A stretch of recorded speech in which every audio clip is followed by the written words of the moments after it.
Is Donald Trump's likely Supreme Court nominee a member of some ultra-conservative Christian cult that inspired Margaret Atwood's dystopian novel, The Handmaid's Tale?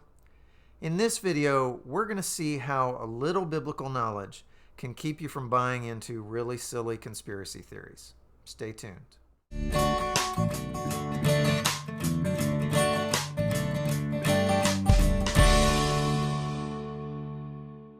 Hello, I'm David Lang, and this is Bible to Life, where we bring the Bible to life so that it can better impact your life. Donald Trump is about to name his third nominee to the Supreme Court of the United States, and many people have speculated that it will be a judge named Amy Coney Barrett. And I recently read a supposedly serious news article about her connection to Margaret Atwood, Canadian author's dystopian novel, The Handmaid's Tale. As U.S. Judge Amy Coney Barrett's name has emerged atop a list of possible replacements for the late Justice Ruth Bader Ginsburg on the Supreme Court, her long affiliation with a small, charismatic Christian community in Indiana has drawn fresh attention, in part due to the group's historical use of the term handmaid to describe its female members. The ecumenical organization People of Praise has fought to distance itself from comparisons to the oppressive fictional religious order in the Margaret Atwood book and television adaptation, The Handmaid's Tale. But to a constitutional attorney with the Freedom from Religion Foundation, the symbolic comparisons to Atwood's dystopian narrative invite real and important questions. All right, so Amy Coney Barrett is a part of this group called People of Praise, and it's a Christian charismatic community. We'll talk about what that means in a minute. Now, I don't personally have any knowledge of this organization, and it may sound scary at first to those who aren't familiar with the Bible but are familiar with the TV series The Handmaid's Tale. They may hear handmaid and red flags go up and they think, oh my gosh, this is scary and oppressive and patriarchal, and what is this lady into? But if you understand the Bible, and if you're familiar with a few texts that use the term handmaid, it's a pretty safe bet that this organization that Amy Coney Barrett is a part of is not basing their use of handmaid on the same text that Margaret Atwood was thinking about when she wrote The Handmaid's Tale. So let's actually take a look at the texts that inspired Atwood's Handmaid's Tale, and then we'll take a look at some other texts. In Genesis 16, we read this: Abram's wife Sarai had not borne any children for him, but she owned an Egyptian slave named Hagar. Sarai said to Abram, "Since the Lord has prevented me from bearing children, go to my slave. Perhaps through her I can build a family." Abram and Sarai have been promised by God that they will receive an inheritance in the land of Canaan, and that their offspring will be so numerous that they will rival the sand on the seashore and the stars in the heavens. And yet they've been in the land of Canaan for about 10 years, and Sarai has not gotten pregnant. And they're getting older, and they're getting past the age for childbearing, and Sarai is starting to get desperate. And so she comes up with this plan, and it's not an unusual plan for that day. She says, look, I have this female slave, and I want you to take her and sleep with her, and she'll get pregnant and bear a child, and that child will be our child, our heir. So she's encouraging Abram to use her slave as a surrogate mother. Now, this kind of biblical story shocks our modern sensibilities. First of all, you have the issue of slavery, and Sarai does not consult her slave and give her the opportunity to say, no thanks. She simply tells her husband, go in to my slave and sleep with her and use her as a surrogate mother. And this kind of story is obviously the inspiration for Margaret Atwood's The Handmaid's Tale. Now, in the translation that I just read to you, it used the term slave. It doesn't use the term handmaid.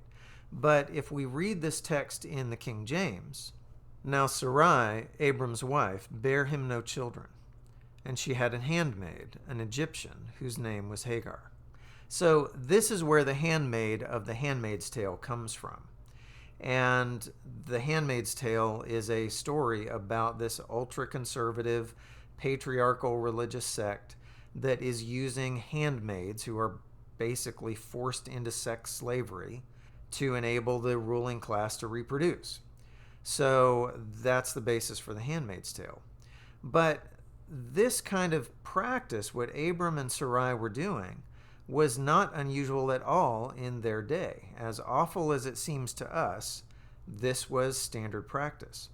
We know that from extra-biblical materials that have been found. Archaeologists found a marriage contract in the Syrian town of Alalach, and that marriage contract contains this clause: if Naidu, that's the name of the bride, has not given birth to an heir, then the daughter of her brother, Iwashura, shall be given to her husband. If the bride was not able to conceive an heir, then in this case, the bride's niece would be given to her husband as a kind of second wife and surrogate mother. That was how they dealt with fertility issues. And so Abram and Sarai are simply resorting to the standard human means for overcoming their fertility problem. Now, they sin in this, and eventually they get rebuked by God, and they're told, look, I made you a promise, and I can make it happen and keep that promise, even if you don't see it as being possible because of your age and lack of fertility and all of that. I'm the God that creates, and so I can create life in the womb. But in their lack of faith, they go forward with the standard practice of their day. All right, so we've looked at one of the biblical passages that inspired Margaret Atwood's The Handmaid's Tale. But what about this Christian group that Amy Coney Barrett belongs to? They apparently used to use the term handmaid. They don't anymore because of the association with The Handmaid's Tale. But they apparently used to use the term handmaid to refer to their female small group leaders, mentors. They call them handmaids. Were they basing their use of that term on these kinds of passages about surrogate motherhood and sex slavery? Probably not. I don't have any personal knowledge of this particular group. As I understand it, it is a Catholic charismatic group. It's actually an ecumenical group, which means they're not exclusively Catholic, but it is based in South Bend, Indiana, and that's where Notre Dame University is located. So it apparently had a sort of Catholic origin, but it's not exclusively Catholic. And it is also a charismatic organization. Now, charismatic means that these are people who seek to experience the presence and the power of the Holy Spirit in their religious lives. And that usually means things like the practice of speaking in tongues, an emphasis on miracles, on a second baptism of the Holy Spirit, and so on. So this group has an apparent Catholic emphasis and an apparent charismatic emphasis.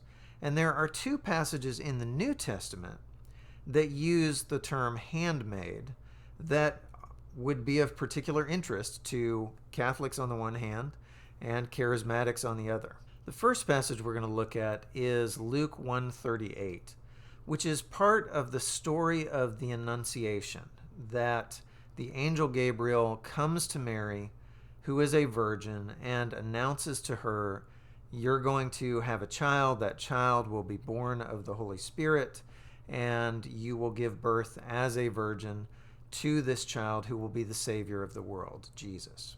And I'll be reading from the Douay-Rheims version, which is an older Catholic translation that would be familiar to most Catholics. It's very similar language to the older King James translation that would be familiar to most Protestants. And Mary said, behold the handmaid of the Lord, be it done to me according to thy word. And the angel departed from her.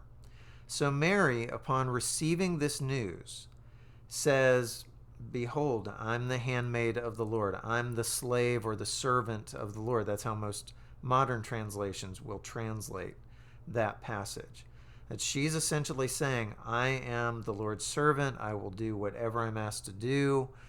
As you've announced this to me, I submit and I will do it. So, obviously, Roman Catholics who tend to venerate Mary are going to connect with this passage and Mary's description of herself as a handmaid. So it's perfectly natural for a Catholic group to use the word handmaid not in the sense of some sex slavery, but in the sense of, like Mary, this is someone who's devoted to the Lord. All right, now there's another passage that we'll look at that is connected to a key text for charismatics. And this comes from Peter's sermon at Pentecost, when the Holy Spirit is poured out upon the early church and they begin speaking in different languages, and people start saying, who are these crazy people? They're drunk. And he says, no, we're not drunk. This is what was prophesied by the prophet Joel about the last days and the days that the Holy Spirit would be poured out on God's people. And in that context, we have Acts 2:18. And upon my servants indeed, and upon my handmaids, will I pour out in those days of my Spirit, and they shall prophesy. So this is a key passage for charismatics who look to the event of the early church, the pouring out of the Holy Spirit at Pentecost, and argue that we can experience the same thing today. And so you have this text connected with this key event for charismatics that uses the term handmaids.